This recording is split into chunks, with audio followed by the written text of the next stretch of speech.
నమస్తే అండి. నేను మీ Mounika. Welcome to Shiv YouTube channel. ఇవాళైతే నేను మీషో నుండి ఒక హాఫ్ శారీ ఆర్డర్ చేశానండి. అదైతే వచ్చేసింది. చూద్దాం ఎలా ఉందో. వావ్! చాలా అంటే చాలా బావుందండి. సేమ్ యాజ్ ఇట్ ఈజ్ పిక్‌లో ఎలా చూపిచ్చారో అలాగే ఉంది. పెద్ద అంచొచ్చింది. చాలా బావుంది. పింక్ కలర్ మీద వైలెట్ షేడ్ వచ్చిందండి.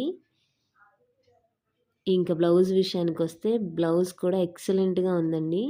చూడండి ఇది న్యూ మోడల్ వర్క్. చాలా అంటే చాలా బావుంది. ఇంకా అంచొచ్చేసి పెద్ద అంచిచ్చారండి. ట్రెండింగ్‌లో ఉన్న అంచు ఇది ఇప్పుడు. ఇంకా ఓణీ విషయానికొస్తే ఓణీ అయితే నాకు తెగ నచ్చేసింది. 4 సైడ్స్ కట్ వర్క్ ఇచ్చాడు. ఇది ఈజీగా 400-500 ఉండిద్దండి మార్కెట్‌లో ఒక్క ఓణీయే. అలాంటిది మనకి మొత్తం లంగా ఓణీ సెట్ అంతా కలిపి 1149కే మీషోలో వచ్చింది. లింక్ కోసం కామెంట్ చేయండి. Thanks for watching.